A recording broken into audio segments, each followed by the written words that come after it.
Sepatu merah. Alkisah, pada negeri yang jauh, hiduplah gadis cilik yang manis bernama Karen. Ia tinggal bersama ibunya pada sebuah rumah mungil dan ia adalah anak yang riang. Ia selalu bertanya pada ibunya segala sesuatu yang ingin diketahuinya. Bu, cahaya-cahaya kecil di langit itu apa? Itu adalah bintang, Karen. Tiap orang yang hidup di bumi akhirnya berubah menjadi bintang dan bersinar di langit selamanya. Karen hanya punya sebuah mainan, satu pakaian, dan sepasang sandal kayu yang dipakainya jika pergi. Sandal kayu buatan ibunya itu tidak nyaman. Namun, hanya sandal itu yang ia punya.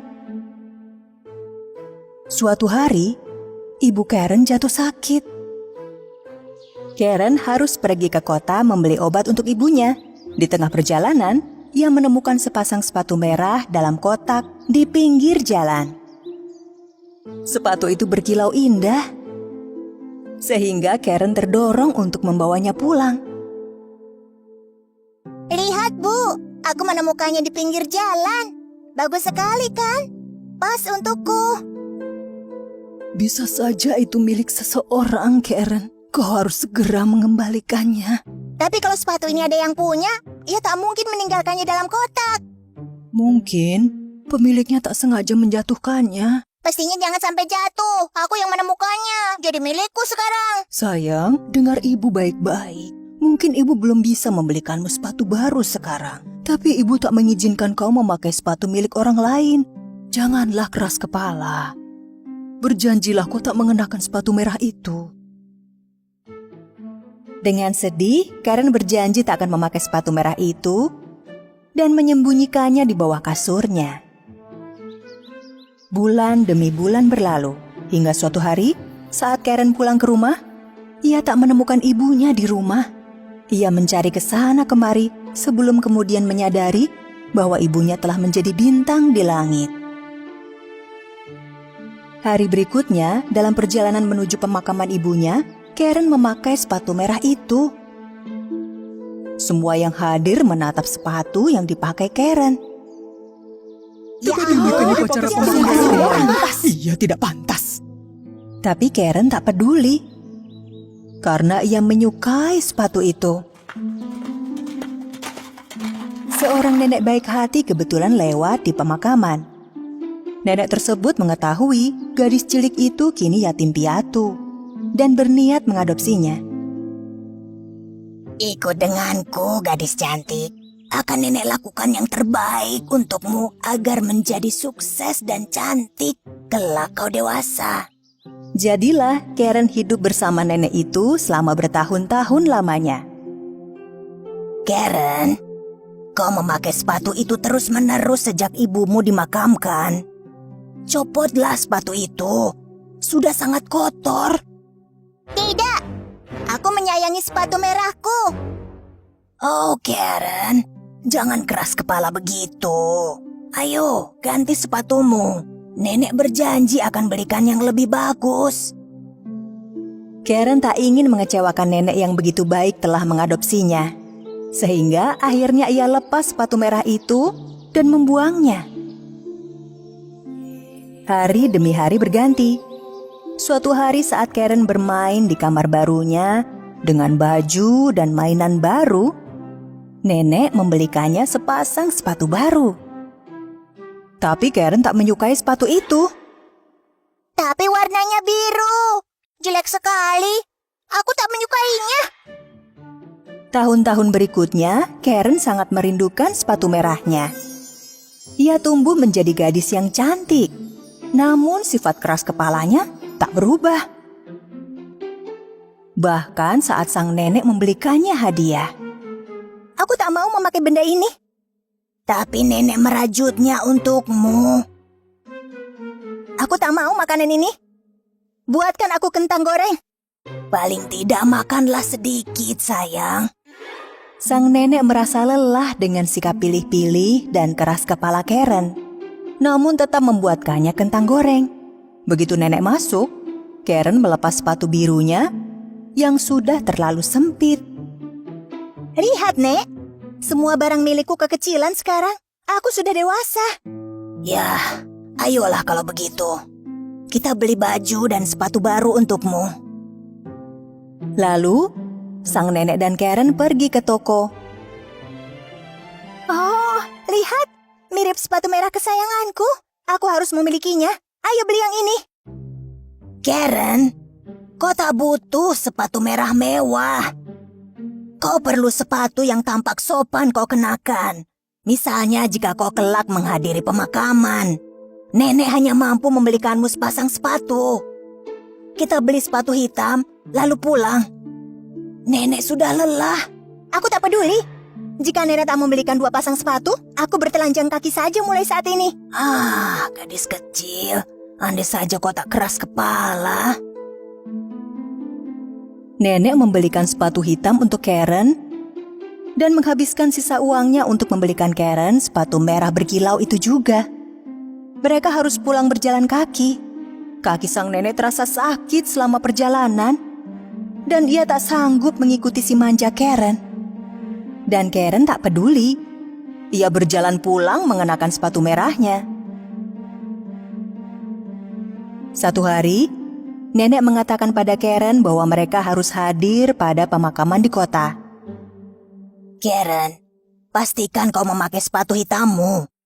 Kalau tidak, kau akan dianggap tidak sopan di pemakaman. Karen menatap sepatu hitamnya di kamar, lalu menatap sepatu merah itu juga. Ia memilih memakai sepatu merah. Kala meninggalkan rumah, ia menutupnya dengan gaun. Sehingga nenek tak melihat sepatunya. Namun di pemakaman, semua orang melihat sepatu Karen. Berkilauan di bawah gaunnya. Mereka membicarakan Karen dan sepatu merahnya di pemakaman. Dan betapa tak sopannya yang mengenakannya. Begitu gunjingan mereka sampai ke telinga sang nenek, ia menjadi marah.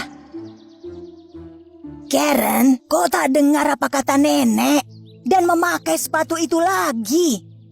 Kau ini keras kepala, Karen. Tunjukkan rasa hormatmu.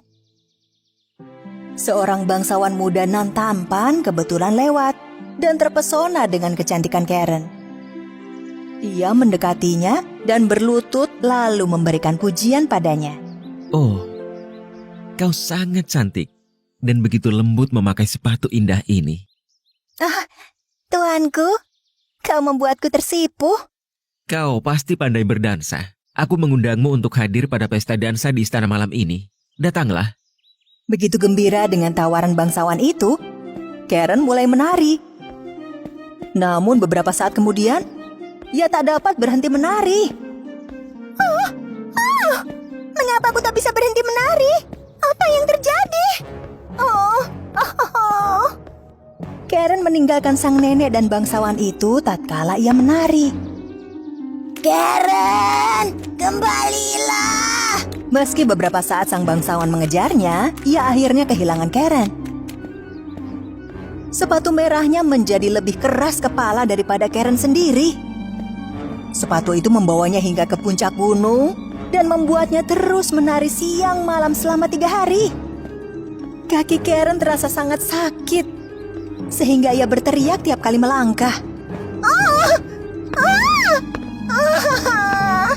Meski terjatuh di lumpur dan duri-duri tajam menancap, sepatu itu tetap menari. Cukup. Aku sangat lelah. Aku takkan bersikap keras kepala lagi. Aku berjanji. Berhentilah. Tolong berhentilah. Berhenti. Begitu Karen berjanji tak akan keras kepala lagi, sepatu merah terlepas dari kakinya dan Karen terjatuh ke tanah. Sepatu merah itu terus menari tanpanya. Karen menemukan tongkat dan pulang dengan berjalan pincang kesakitan. Kakinya sakit sekali. Ia menangis bahagia begitu melihat rumahnya. Sang nenek menyambutnya di depan pintu. Mereka pun berpelukan. Aku tahu aku keras kepala.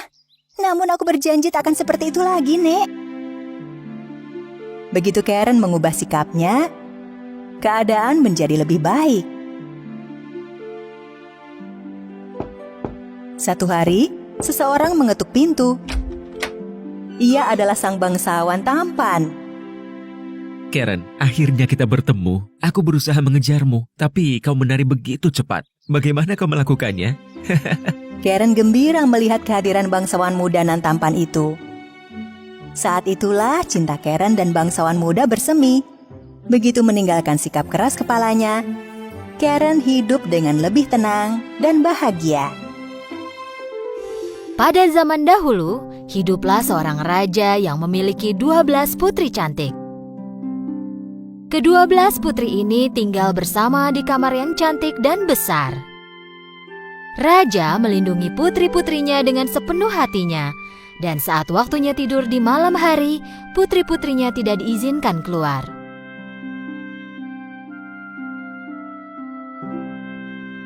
Tapi setiap pagi, mereka bangun dengan keadaan yang sangat aneh. Sepatu para putri terlihat rusak seolah-olah mereka menari semalaman. Raja harus membelikan sepatu baru setiap hari. Tetapi keesokan harinya, sepatu tersebut selalu rusak. Raja atau anak buahnya di kastil tidak dapat memecahkan misteri sepatu itu. Bagaimana ini bisa terjadi? Bagaimana sepatu baru menjadi rusakannya dalam waktu semalam? Yang mulia, kami tak bisa mengerti. Akhirnya Raja berkata, Siapapun yang memecahkan misteri tentang sepatu putri-putriku dapat menikahi putri pilihannya, menjadi menantuku, dan akan menjadi raja setelah aku mati nanti. Tetapi dia hanya punya waktu 3 hari 3 malam untuk memecahkannya. Jika tidak, dia akan dipenjara seumur hidup. banyak pemuda di kerajaan itu dan bahkan pangeran dari kerajaan lain datang ke kastil. Mereka menjaga pintu kamar 12 putri. Tetapi setelah beberapa hari, tak seorang pun yang dapat memecahkan misteri itu. Dan sepatu putri terus-menerus rusak dalam semalam. Akhirnya, seorang pemuda berhati baik ingin mencobanya. Dan dia pun pergi ke kastil. Di tengah jalan, dia bertemu seorang nenek kumal yang terlihat sangat miskin.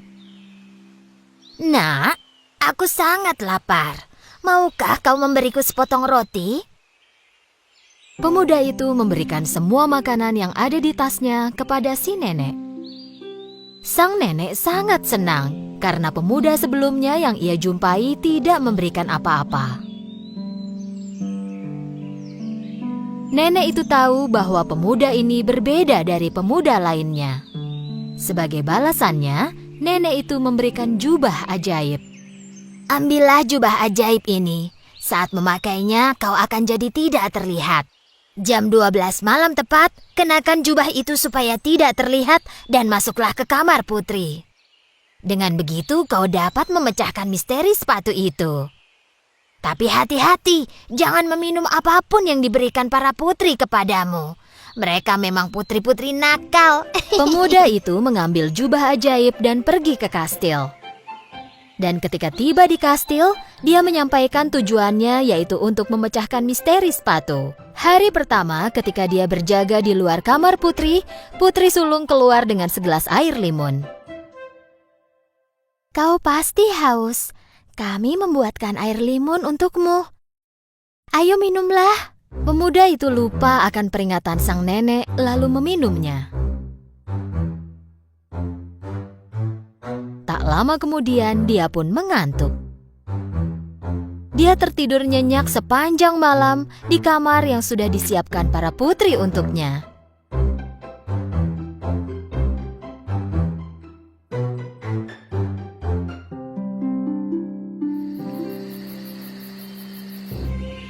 Ketika pagi datang, pemuda itu bangun dengan panik. Aku seharusnya memakai jubah ajaib dan masuk ke kamar putri. Pada malam kedua, pemuda itu berjaga lagi di depan kamar putri. Kali ini putri lainnya keluar dengan membawa segelas jus. Pemuda itu sangat haus ketika berjaga dan menunggu malam semakin larut. Tanpa berpikir, ia pun meminum semua jus yang diberikan kepadanya. Dan tentu saja, dia pun tertidur lagi. Keesokan paginya saat bangun, ia pun ingat pesan sang nenek. Hati-hati, jangan minum apapun yang diberikan putri kepadamu. Pasti ada obat tidur dalam minuman yang diberikan putri itu. Pada saat itu raja mendatangi sang pemuda. 2 hari berlalu dan kau masih belum memecahkan misteri sepatu itu. Jika kau gagal hari ini, kau akan dipenjara seumur hidupmu. Raja mengakhiri ucapannya lalu pergi. Pemuda itu harus memecahkan masalah sepatu itu hari ini. Malam itu untuk terakhir kalinya, pemuda itu berjaga di depan pintu kamar putri. Kali ini putri bungsu keluar dengan membawa segelas jus jeruk. Tetapi sang pemuda sekarang sadar, dia mengambil gelasnya, mengucapkan terima kasih kepada putri. Dan ketika putri itu pergi, dia membuang jus jeruk itu ke pot di sampingnya. Kali ini dia berdiri tegak. Malam semakin larut dan tengah malam pun tiba. Pemuda itu memakai jubahnya dan dia segera menjadi tidak terlihat. Perlahan dia membuka pintu dan tidak percaya pada apa yang dia lihat. Semua putri mengenakan pakaian dansa tercantik mereka. Rambut tertata dan wajah dirias cantik sambil mengenakan sepatu baru. Coba lihat apakah pemuda di depan pintu itu sudah tidur? Salah seorang putri membuka pintu dan melihat keluar. Dan putri lainnya menempelkan telinganya ke dinding. Pada saat itu, sang pemuda tahu dia harus mengeluarkan suara mengorok.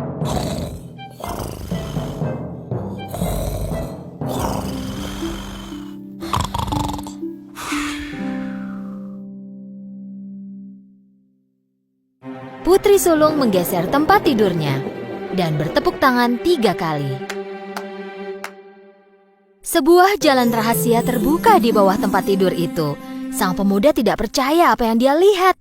Satu persatu semua putri memasuki jalan rahasia itu. Dan pemuda itu pun mengikuti dari belakang. Jalan rahasia itu menuju ke sebuah tangga dengan ratusan anak tangga menuju ke bawah. Ketika mereka menuruni tangga, pemuda itu tak sengaja menginjak gaun salah seorang putri. "Ah, seseorang menginjak gaunku!" "Tidak mungkin, mungkin kau sendiri yang menginjaknya." Ketika anak tangganya habis, mereka pun tiba di hutan. Mereka berjalan melewati pohon-pohon dengan ranting perak yang indah. Pemuda itu mengambil sebuah ranting dan terus mengikuti putri. Setelah berjalan lama, mereka berhenti di tepi sebuah sungai. Di sungai itu, ada 12 perahu berbentuk angsa dan di dalamnya ada 12 pangeran yang menunggu para putri. Para putri menaiki perahu dan pemuda itu naik ke perahu terakhir. "Perahu ini seperti lebih berat dari biasanya, seperti ada tambahan orang di atasnya. Aneh." "Oh, berhentilah bermimpi." Setelah menyeberangi sungai, mereka tiba di sebuah kastil besar yang berkilau dan mereka dapat mendengar suara musik mengalun dari dalam kastil. Saat melihat melalui jendela, pemuda itu melihat banyak orang menari. Begitu mereka memasuki kastil, para putri pun mulai menari. Mereka tak pernah terlihat lelah dan terus menari. Tentu saja, sepatu mereka mulai rusak. Sang pemuda tidak kuasa menahan lapar lagi. Jadi dia mengambil sepotong kue di meja dan mulai makan. Putri bungsu melihat hal ini. "Hei, kueku! Melayang seperti ada orang tak terlihat memakannya." "Sudahlah, jangan bicara ngawur." Pemuda itu mengambil cangkir emas dari meja tanpa ada yang memerhatikan. Para putri menari sampai pagi. Para putri menaiki perahu, menyeberangi sungai, berjalan menembus hutan, menaiki tangga yang sangat panjang, dan akhirnya kembali ke kastil. Tetapi sepatu mereka sudah rusak seperti biasanya. Pemuda itu sangat senang karena akhirnya dapat memecahkan misteri sepatu yang rusak.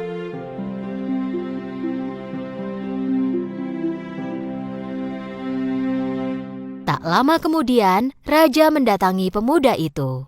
Waktumu berakhir hari ini. Apa kau sudah memecahkan misteri sepatu itu? Ya, Yang Mulia. Dan pemuda itu menceritakan semuanya kepada raja. Raja awalnya tidak percaya. Tapi ketika pemuda itu menunjukkan ranting perak dari hutan dan cangkir emas dari kastil yang berkilau, raja tahu bahwa ceritanya itu benar.